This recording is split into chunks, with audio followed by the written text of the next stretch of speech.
Hey guys, welcome to Dwarven Kegger. I'm Rob, and today we're going to be talking about lagers and pilsners and pairing them with food and how you can use them to cook. We did an episode with stouts and porters earlier. This is episode number 2, so go check out episode number 1. Hit that subscribe button, that little bell at the bottom. You know, do what you do. We appreciate all of our fans. We really do.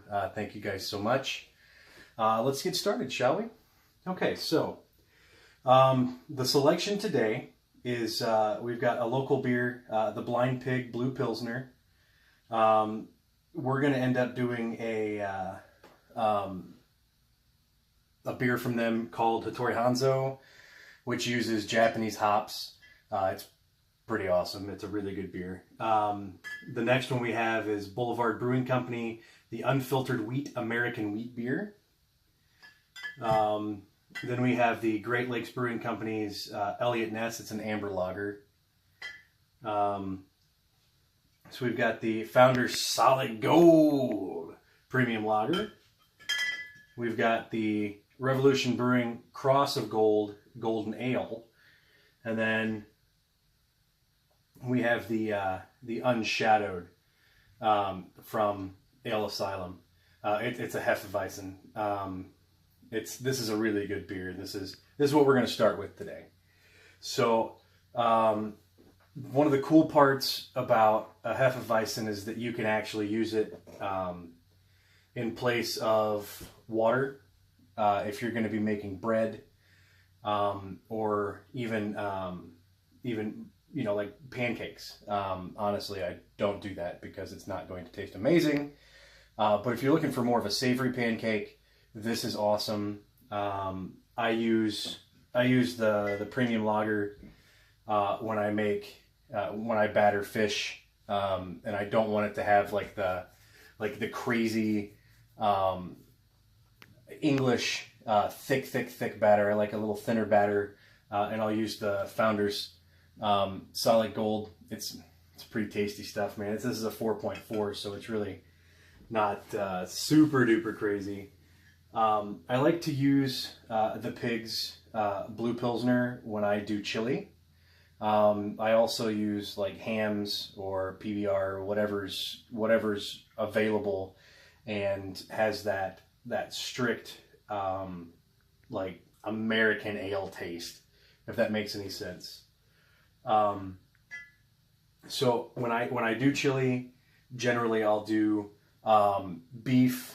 I'll do beans, onion, garlic, salt, pepper. We'll do a heavy amount of cumin, a little amount of chili powder. I like to do smoked paprika. I'll do 2 types of beans. I'll do black beans and pinto beans. A lot of people use straight chili beans. I'm not a big fan. I don't think they have the texture that like pinto beans have. I like to do my own fresh pinto beans, so I like to soak them overnight and then, you know, cook them. I'll add, I make big pots, so I'll add 2 or 3 of these bad boys. The other 2 or 3 are mine, obviously. We let that go for a while. It'll reduce, get nice and thick. I put tomato sauce in it. I put ground tomatoes, and then I put diced tomatoes. I dice them by hand. So it's a kind of a quick, easy way of doing it. You know, there's a bunch of different variants for it. You can do a white chili, which is chicken and northern beans. If I was going to do that, I would probably do the amber lager with that, just to give it a little bit more depth. Because when you put chicken and white beans in a chili, generally you're looking for, you know, a layer of flavors. When you do regular chili, you know what you're looking for. You're looking for cumin. You're looking for beans. You know what I mean? So it's a pretty self-explanatory process on that one. If you guys want any of my recipes or anything, please, you know, comment down below. Let me know. I'll be more than happy to share some recipes with you. If you guys have any recipes or anything that you use these in, please let me know. I'm always looking for more recipes. Let's talk about the golden ale for a minute. So with a golden ale, I like to use it when I'm doing more of the lighter sauces. I don't use a lot of beer when I cook. To the point, like professionally, it's a lot of wines, brandies, ports, stuff like that. But I like to add, like golden ales and stuff like that into specialty sauces. All of these guys right here, every single one of them would be really good for a beer cheese. Oh man, I don't know if you guys are big fans of beer cheese, but you get like a soft homemade pretzel with, the big grains of salt, the rock salt on it, and then you throw, you throw it into a big tub of beer cheese. Oh my God.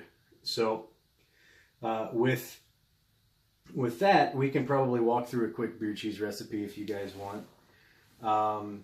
So let's stick with either the golden ale or the premium lager. Even the Hefeweizen would be pretty decent, but you could what you would do is you would start with the beer. You would want to heat it up to where it's simmering, and then you'd want to take your whole cheese. Generally, your harder cheeses they tend to be more grainy when you melt them down. It's also, you want to make sure your heat's not too terribly high, or else it becomes super grainy.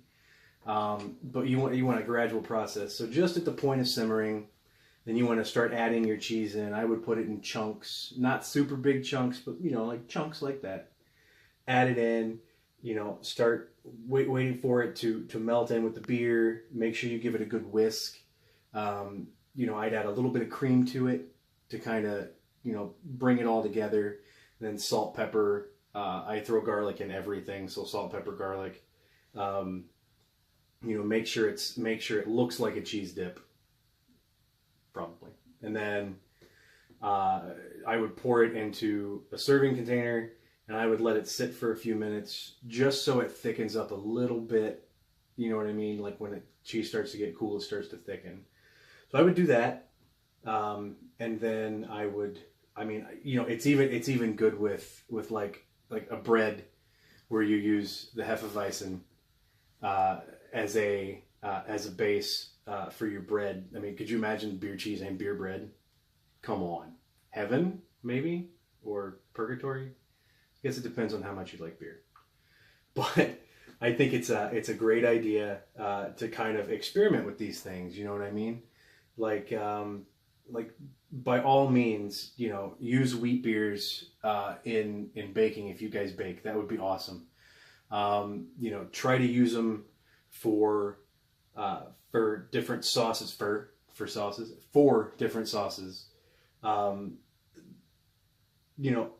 The best part about what I do is I get to make my own menu.